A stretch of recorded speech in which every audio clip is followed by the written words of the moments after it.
And the final symptom, smell. Many people afraid this is a very new symptom we are facing. That is not a true. It used to happen in the past also. Many people after fever they used to face this symptom. Simple with only with of lemon, following the lemon, including skin and seed juice. One person contacted me. He was facing this issue. 5 years, for past 5 years, he was facing the issue. He was not facing any smell, and I was asking him to follow this. Within 1 week, he got a remedy. At 50 to 60%, he got recovered. So this is very simple remedy we have. Lemon juice, including skin and seed, we can take it. So daily 2-3 times we can take it. And yellow pumpkin juice, that will be also very helpful.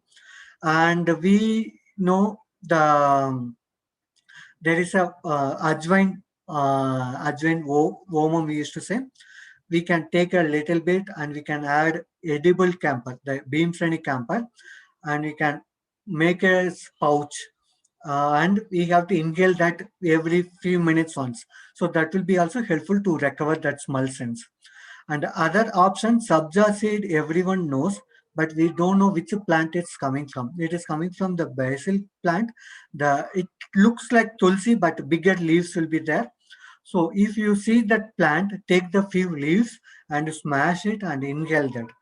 So if you keep doing that, that will be giving a remedy within a 1 day. So these are the simple remedies we have around us.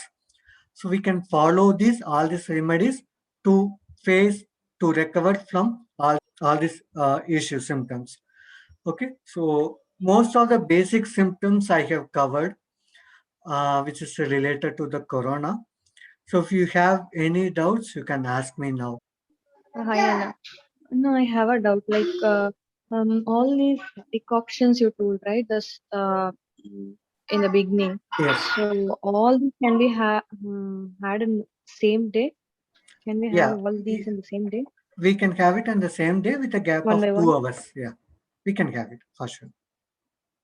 In case if you have like a mouth getting because of too much heat, mouth irritation or something, we can have gooseberry amla juice. That will be helpful to reduce the issues due to too much consumption. Okay. I have a group called Stay Healthy, Be Happy. If you want to be part of the group, you can message me. I will post the messages related to the English specific one. Let's live healthy. Let's make this world healthy. Thank you all.